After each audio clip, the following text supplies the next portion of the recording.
Berdasarkan buku Netherlands Indisch das Spoor in Tramwegen tahun 1921 halaman 108 menerangkan bahwa studi kelayakan jalur perkeretaapian oleh swasta sudah dimulai sejak 1915.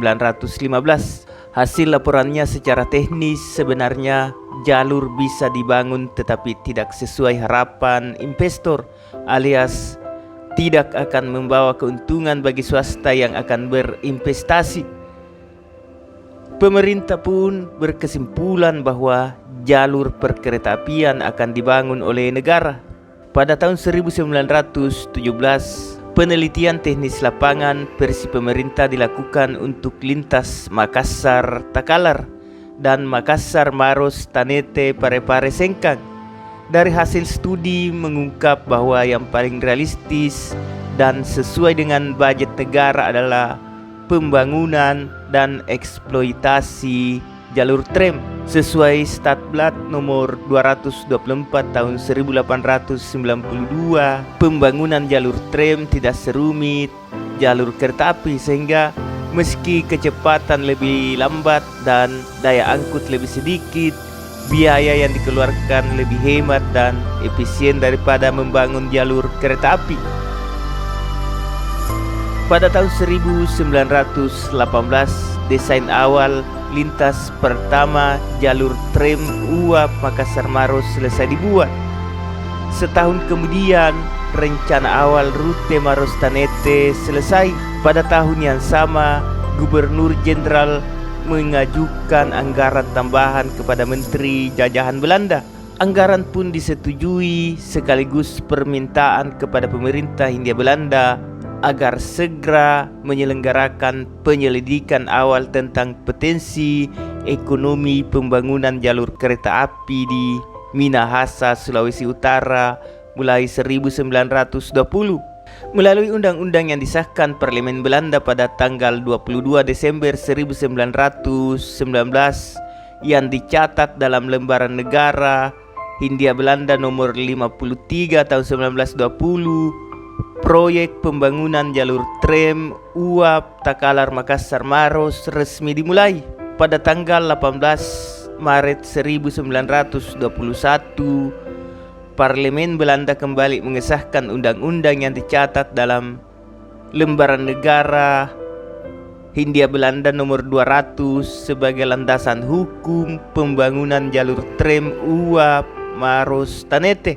Pada tanggal 1 Juli 1922, rel antara Makassar, stasiun Pasar Butung, Takalar selesai dibangun dan setahun kemudian tram uap resmi dibuka untuk umum.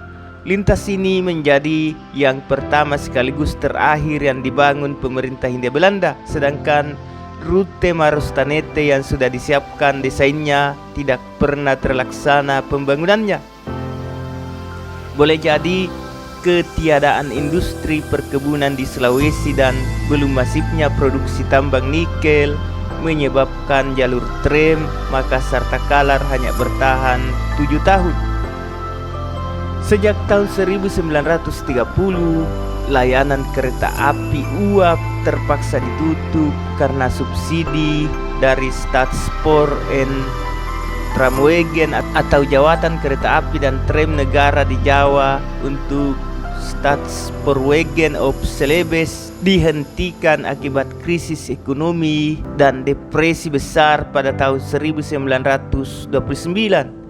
Selain faktor krisis ekonomi yang melanda dunia pada saat itu, ada beberapa hal lain yang menjadi sebab operasional tram uap di Sulawesi pada zaman Belanda menjadi kurang menguntungkan.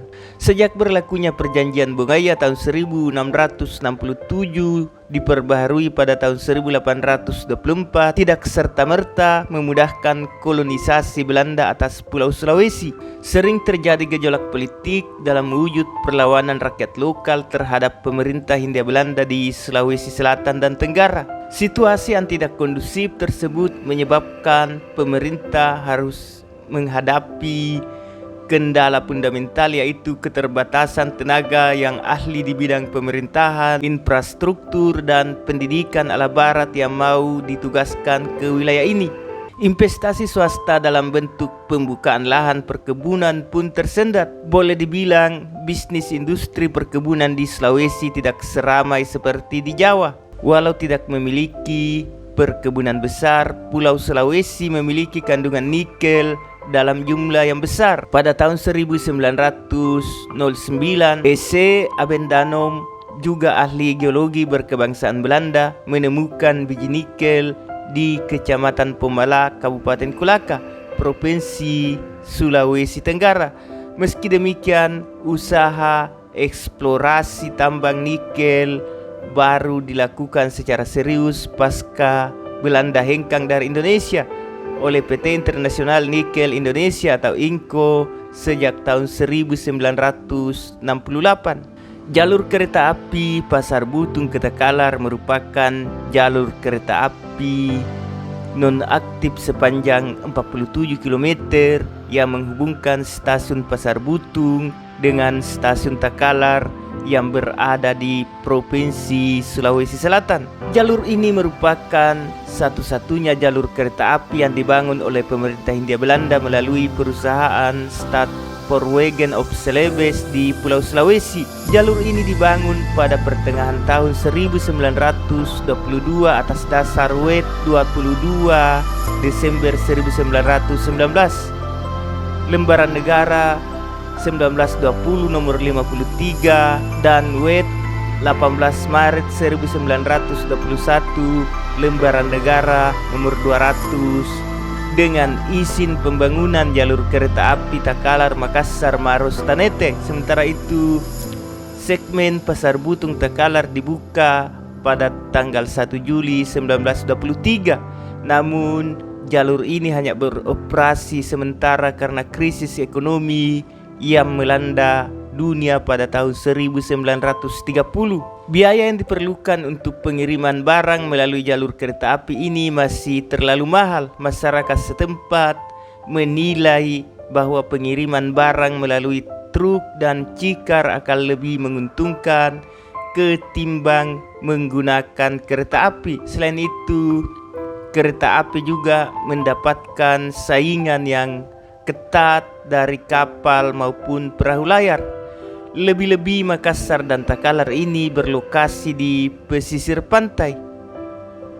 Walau sudah cukup lama dinonaktifkan, beberapa jejak perkeretaapian di jalur ini masih ada dan dapat dikenali seperti antara lain bekas stasiun Takalar, stasiun Jongaya yang masih berdiri kokoh hingga kini, dan bekas depo lokomotif stasiun Takalar yang tinggal puing-puingnya saja, serta bekas beberapa jembatan kereta api yang digunakan menjadi saluran air. Tidak ada reaktivasi untuk jalur ini.